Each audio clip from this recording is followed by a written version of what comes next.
दोस्तों ये ट्रेड होने के बाद एक बात तो तय हो गई है कि जिस गेम को हम जेंटलमैन्स गेम कहते हैं और अपने इमोशन के साथ जुड़ जाते हैं, ये गेम उन लोगों के लिए एक बिजनेस से ज़्यादा और कुछ भी नहीं है।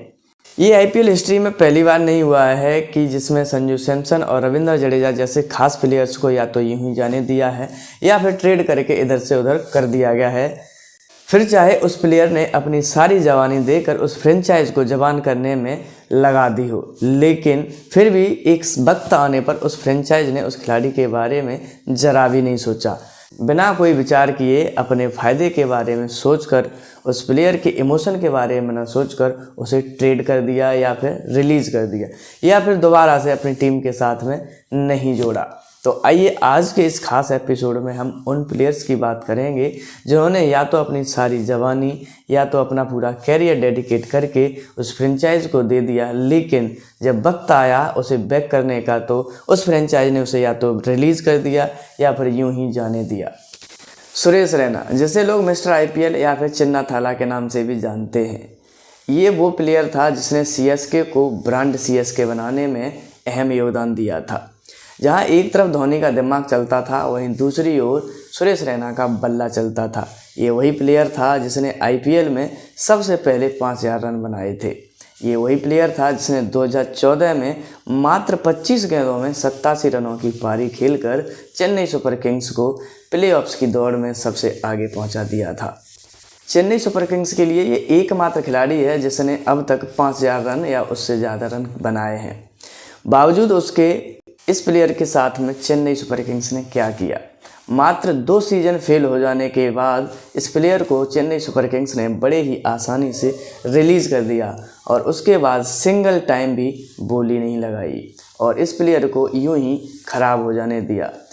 जहां एक तरफ सुरेश रैना की उम्र के खिलाड़ी आज भी मैदान में क्रिकेट खेल रहे हैं और सुरेश रैना क्या कर रहे हैं, कमेंट्री बॉक्स में बैठकर कमेंट्री, लेकिन फिर भी आज भी कमेंट्री के दौरान वो अपने दिल में सिर्फ और सिर्फ सीएसके को ही रखते हैं। हर बार वो अपने सीएसके के साथ में गुजारे बीते पलों को याद करते हैं और अब उसके साथ में खेले हर वो मैच को याद करते हैं जिसमें उन्होंने या तो यादगार पारी खेली थी या अहम योगदान दिया था। लेकिन सीएसके ने उसके साथ में क्या किया, जहां समय था सुरेश रैना को बैक करने का, वहां पर सीएसके ने उसे बैक नहीं किया और उसे रिलीज़ कर दिया। सेम यही हाल सनराइजर्स हैदराबाद के कप्तान रहे डेविड वार्नर के साथ भी हुआ था। डेविड वार्नर वो कप्तान थे जिन्होंने पहली बार हैदराबाद की टीम को उसका पहला आईपीएल टाइटल जिताया था, लेकिन बाद में क्या हुआ, धीरे धीरे उनकी उम्र बढ़ी और उनकी फॉर्म गई। हालांकि कुछ दिनों के लिए ही गई थी, क्योंकि फॉर्म परमानेंट नहीं होती, परमानेंट क्लास होती है। डेविड वार्नर किस क्लास के प्लेयर थे ये हम सब जानते हैं, लेकिन सनराइजर्स हैदराबाद ने उनको लेकर फ्यूचर प्लानिंग बदल दी और उन्हें रिलीज़ कर दिया। डेविड वार्नर को आईपीएल से संन्यास लेना पड़ा। हालांकि वो दिल्ली के लिए खेलते हुए उन्होंने आईपीएल से संन्यास लिया। अगर देखा जाए तो उन्होंने जितना समय सनराइजर्स हैदराबाद को दिया था, जितनी मेहनत उन्होंने सनराइजर्स हैदराबाद के साथ में की थी, एसआरएच को भी उन्हें बैक करना चाहिए था और अपने होम ग्राउंड से उन्हें आईपीएल से विदाई देनी चाहिए थी, लेकिन नहीं, ऐसा नहीं हो सका। जब वार्नर ने आईपीएल से संन्यास लिया तब वो दिल्ली की टीम के लिए खेल रहे थे। ऐसे ही रोहित शर्मा के साथ भी हुआ था। जब हार्दिक पांड्या को वापस लाने के लिए मुंबई इंडियंस में जोड़ने के लिए डील की गई थी तो हार्दिक पांड्या को कप्तान बनाया गया, जबकि वो रोहित शर्मा की उस कप्तानी भरे पलों को भूल गए जिसमें रोहित शर्मा ने अपनी कप्तानी में 5-5 टाइटल जिताए थे। लेकिन क्या हुआ, हार्दिक पांड्या को टीम में लाने के लिए रोहित शर्मा के किए हुए पीछे की सारी मेहनत को भूल गए और रोहित शर्मा को उनसे बिना बात किए हुए कप्तानी से हटा दिया और हार्दिक पांड्या को गुजरात से लाकर कप्तान बना दिया। हालांकि रोहित शर्मा के फैंस को ये बात बहुत बुरी लगी थी और उन्होंने इस चीज़ के लिए उन्हें ट्रोल भी किया था, लेकिन बाद में सब कुछ सॉर्ट आउट हो गया। लेकिन मुंबई इंडियंस ने अपना कोई भी डिसीजन चेंज नहीं किया। आज भी मुंबई इंडियंस के कप्तान हार्दिक पांड्या ही हैं। हालांकि रोहित शर्मा आज भी मुंबई इंडियंस के ही प्लेयर हैं, लेकिन वो सिर्फ और सिर्फ एक ओपनर के तौर पर टीम में खेल रहे हैं और कप्तानी आज भी हार्दिक पांड्या ही कर रहे हैं। तो इससे एक चीज़ प्रूव होती है कि फ्रेंचाइज क्रिकेट में उनके ओनर्स के लिए ये गेम इमोशन का गेम नहीं है, बल्कि बिजनेस का गेम है। सेम कंडीशन यहाँ पर संजू सैमसन और रविंद्र जडेजा के साथ है, जहाँ रविंद्र जडेजा ने सीएसके को पिछले 12 सालों से अपना समय दिया है, अपना कैरियर पूरा डेडिकेट किया।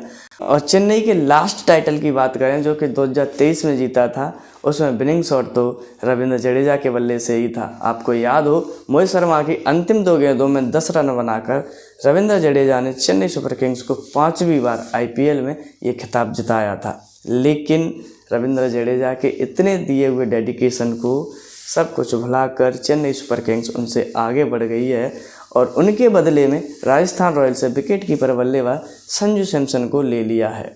अगर वहीं संजू सैमसन के केस की बात करें तो ये पिछले 11 सालों से राजस्थान रॉयल के लिए खेल रहे थे और 2021 से कप्तान भी थे।